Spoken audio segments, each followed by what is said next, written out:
Salam saudara yang terkasih, kita berjumpa lagi dalam kuis Alkitab, semakin mengetahui, semakin mengasihi. Pada edisi kedua ini, kita akan sama-sama menguji bagaimana pengetahuan kita mengenai Alkitab. Pada edisi kedua ini akan ada 8 buah pertanyaan, di mana 6 buah pertanyaan itu berupa pilihan ganda, dan 2 buah pertanyaan berupa sebuah kalimat benar atau salah. Kita akan mulai kuis Alkitab, semakin mengetahui, semakin mengasihi. Pertanyaan pertama. Oke, kita akan mulai dengan pertanyaan pertama. Pertanyaan pertama, siapakah nama ayah dari Raja Salomo? Siapakah nama ayah dari Raja Salomo? Apakah A. Raja Saul, ataukah B. Raja Daud, ataukah C. Raja Yoyakin, ataukah D. Samuel? Coba diingat-ingat dan tentukan pilihan saudara-saudari sekarang. Kita akan lanjut ke soal nomor 2. Soal nomor 2, siapakah anak dari Rahel, wanita yang dicintai oleh Yakub? Saya ulangi sekali lagi, siapakah anak dari Rahel, wanita yang dicintai oleh Yakub? Apakah A. Yusuf dan Benyamin, ataukah B. Yehuda dan Yusuf, ataukah C. Yehuda dan Lewi, ataukah D. Yehuda dan Gad? Coba diingat-ingat, Yakub sangat mencintai Rahel, dan siapakah anak dari Rahel? Kita beralih ke pertanyaan ketiga. Pertanyaan ketiga adalah, Yesus menyembuhkan mertua Petrus dari sakit apa? Yesus menyembuhkan mertua Petrus dari sakit apa? Apakah A. lumpuh, B. diare, C. kusta, ataukah D. demam? Coba diingat-ingat dan tentukan pilihan saudara-saudari sekarang. Oke, kita akan berlanjut ke soal nomor 4. Soal nomor 4. Bertambah berapa banyak jemaat perdana setelah khotbah Petrus di hari Pentakosta? Ini kita bisa temukan di Kisah Para Rasul 2 ayat 41. Oke, saya ulangi pertanyaannya. Bertambah berapa banyak jemaat perdana setelah khotbah Petrus di hari Pentakosta? Apakah A. 5.000 jiwa, B. 3.000 jiwa, C. 2.000 jiwa, ataukah D. 10.000 jiwa? Coba diingat-ingat kembali, kira-kira berapa orang? Oke, tentukan jawaban saudara-saudari sekarang. Dan kita beralih ke soal nomor 5. Soal nomor 5 adalah, siapa nama murid perempuan yang dibangkitkan Petrus di Yope? Murid ini sangat baik di mata jemaat. Kira-kira siapa? Coba diingat-ingat. Apakah A. Tabita, ataukah B. Eneas, ataukah C. Bartimius, ataukah D. Lydia? Kira-kira siapa ya? Coba diingat-ingat dan tentukan jawaban saudara-saudari sekarang. Kita akan beralih ke soal berikutnya. Soal nomor 6. Dengan dewa siapakah Barnabas dan Paulus disamakan saat berada di Listra? Saya ulangi ya. Dengan dewa siapakah Barnabas dan Paulus disamakan saat berada di Listra? Apakah A. Ares dan Hades? Ataukah B. Hades dan Poseidon? Ataukah C. Zeus dan Hercules? Ataukah D. Zeus dan Hermes? Coba diingat-ingat. Mungkin ada yang pernah baca ini. Oke, tentukan pilihan saudara-saudari sekarang. Pertanyaan selanjutnya adalah pertanyaan benar atau salah. Saya akan menyampaikan sebuah kalimat atau pernyataan. Jika pernyataan yang saya sampaikan seluruhnya benar, maka saudara-saudara semua menjawab benar. Tapi jika ada sebagian yang tidak benar atau salah, saudara-saudari menjawab salah. Oke, pertanyaan ketujuh adalah, pada pencobaan pertama, iblis berkata kepada Yesus, "Jika engkau anak Allah, perintahkanlah supaya batu-batu ini menjadi roti." Tetapi Yesus menjawab, "Ada tertulis, manusia hidup bukan dari roti saja, tetapi dari setiap firman yang keluar dari mulut Allah. Pertanyaan ini benar atau salah? Silakan tentukan jawaban saudara-saudari. Oke, kita berlanjut ke pertanyaan terakhir atau ke-8. Benar atau salah? Setibanya di rumah Petrus, Yesus pun melihat ibu mertua Petrus terbaring karena sakit demam. Maka dipegangnya tangan perempuan itu, lalu lenyaplah demamnya. Ia pun bangunlah dan melayani dia. Ini ada di Matius 8 ayat 14 sampai 15. Pernyataan ini benar atau salah? Coba diingat-ingat. Oke, tentukan jawaban saudara-saudari sekarang. Baik, kita akan cek pertanyaan saudara-saudari semua apakah benar atau salah. Kita akan mulai dari pertanyaan pertama. Siapakah nama ayah dari Salomo? Oke? Sudah dilihat jawabannya? Bagi saudara-saudari semua yang menjawab Raja Saul, kita akan cek.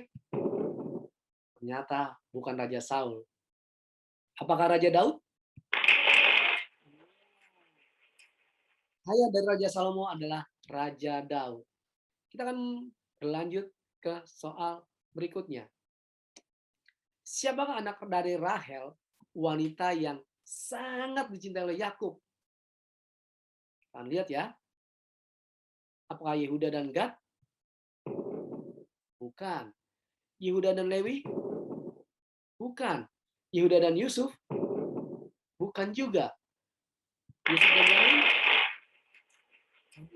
Sudah semua yang menjawab Yusuf dan Benjamin adalah anak dari Rahel, wanita yang sangat dicintai oleh Yakub, saudara-saudari benar. Oke, kita berlanjut ke pertanyaan berikutnya. Yesus menyembuhkan mertua Petrus. Saya ulangi, Yesus menyembuhkan mertua Petrus dari sakit apa? Kita akan cek ya. Sakit apa yang diderita oleh mertua Petrus? Apakah A. lumpuh? Salah. B. diare?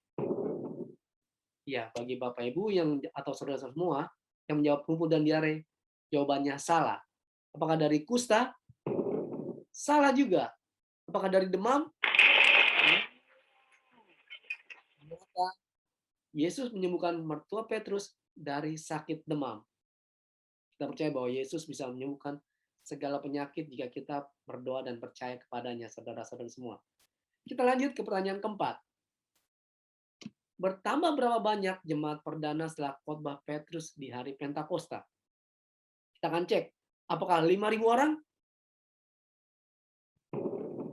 Ternyata bukan. Bagi saudara-saudara yang menjawab 5.000 orang, saudara-saudari salah jawabannya. Apakah 3.000 orang? Ya, ternyata 3.000 orang. Kita akan lanjut ke pertanyaan berikutnya. Pertanyaan berikutnya. Oke. Siapakah nama murid perempuan yang dibangkitkan Petrus di Yope? Kita akan lihat jawabannya ya.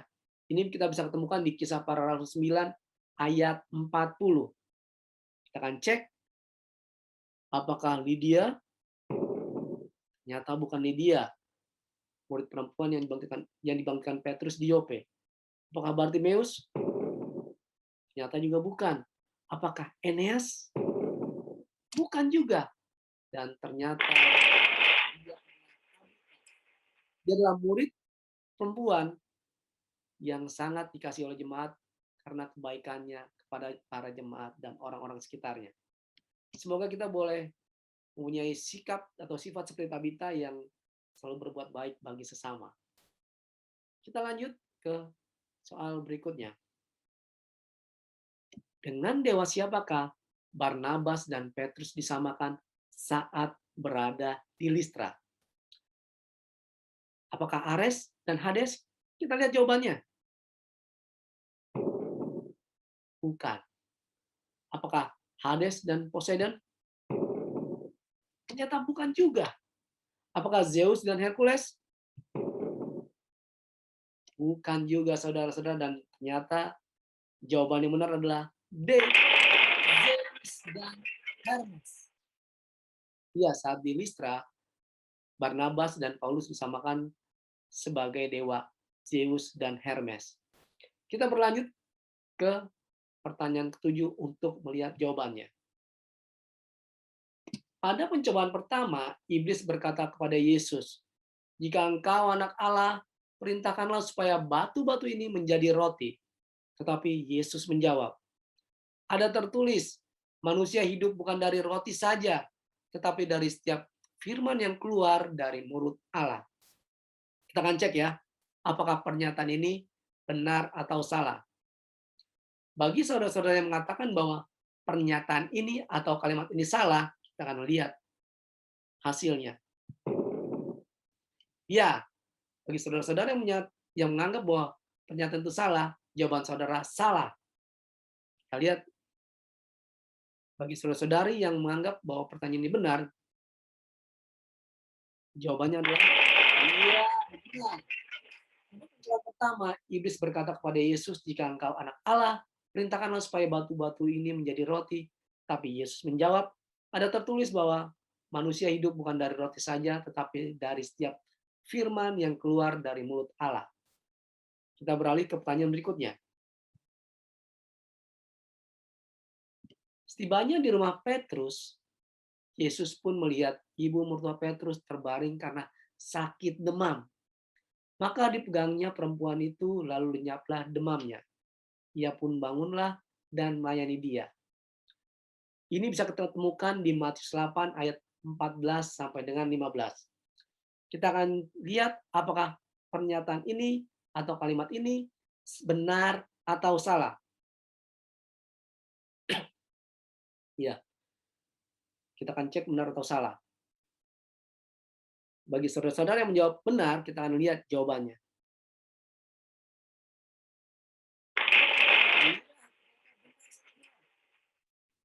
Bahwa setibanya di rumah Petrus, Yesus pun melihat ibu mertua Petrus terbaring karena sakit demam. Maka dipegangnya tangan perempuan itu, lalu lenyaplah demamnya. Ia pun bangunlah dan melayani dia. Saudara-saudara silakan cek berapa skor saudara-saudara pada kesempatan yang kedua ini. Apakah ada dari saudara-saudara yang punya jawaban benar semua? Selamat untuk saudara-saudari semua.